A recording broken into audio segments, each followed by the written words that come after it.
లడ్డూ కోసం తమిళనాడు కంపెనీ కల్తీ నెయ్యి సరఫరా చేసిందనే అంశం ఎవిడెన్స్ తో సహా దొరికింది. నెయ్యి సరఫరా కోసం ఎంచుకున్న ఏఆర్ డైరీ ప్లాంట్ లో గీ స్టోరేజ్ ట్యాంక్ కెపాసిటీ కేవలం 6 టన్నులని, టీటీడీకి సరఫరా చేసే నెయ్యి ట్యాంకర్ కెపాసిటీ 16 టన్నులని టీడీపీ నేత పట్టాభి ప్రకటించారు. అసలు ఏఆర్ డైరీ ప్లాంట్ లో ఉన్న గీ స్టోరేజ్ ట్యాంక్ కెపాసిటీ కేవలం 6 టన్నులైతే 16 టన్నుల ట్యాంకర్ ఎలా పంపిస్తున్నారని ఆయన ప్రశ్నించారు.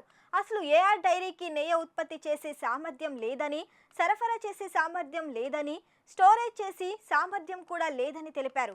వైసీపీ హయాంలోనే నవంబర్ 2023లో టీటీడీ టెక్నికల్ కమిటీ ఇచ్చిన రిపోర్టును ఆయన చూపిస్తూ ఏఆర్ డైరీకి కాంట్రాక్ట్ ఎలా ఇచ్చారని గత సర్కార్ను ప్రశ్నించారు. ఇంకొక ఫ్యాక్ట్ అద్భుతమైనటువంటి, ఇవన్నీ నిజంగా విస్తుపోయేటటువంటి నిజాలు. దీనిలో గీ స్టోరేజ్ కెపాసిటీ, ఆ సంస్థలో ఉన్నటువంటి గీ స్టోరేజ్ కెపాసిటీ ఎంత అని ఉన్నప్పుడు ఇక్కడ చూసారా, storage tank capacity 6 KL, 6 kilolitres అంటే 6 టన్నులు. ఆ సంస్థలో ఉన్నటువంటి స్టోరేజ్ ట్యాంక్ కెపాసిటీ టోటల్ 6 టన్నులు. ఇవాళ టీటీడీకి సరఫరా అయ్యేటువంటి ఒక్కొక్క లారీ 16 టన్నుల లారీ వస్తుంది గీ. 6 టన్నుల స్టోరేజ్ కెపాసిటీ ట్యాంకుతో మీరు 16 టన్నుల లారీ అసలు ఎలా ఫిల్ చేస్తారు సార్? కామన్ సెన్స్తో ఆలోచించండి. ఇప్పుడు నా ప్లాంట్లో కేవలం 6 టన్సే నాకు స్టోరేజ్ అండి.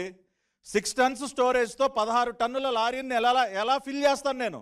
అది సాధ్యమేనా? అసలు సాధ్యమయ్యేటటువంటి పని కాదు.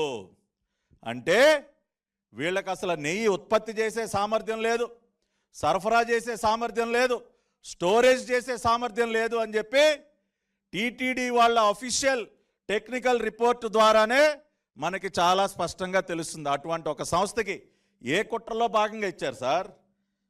ఇది కుట్రగాక, ఇది తెలిసి చేసినటువంటి పాపంగాక ఇంకేంటని అడుగుతా ఉన్నా.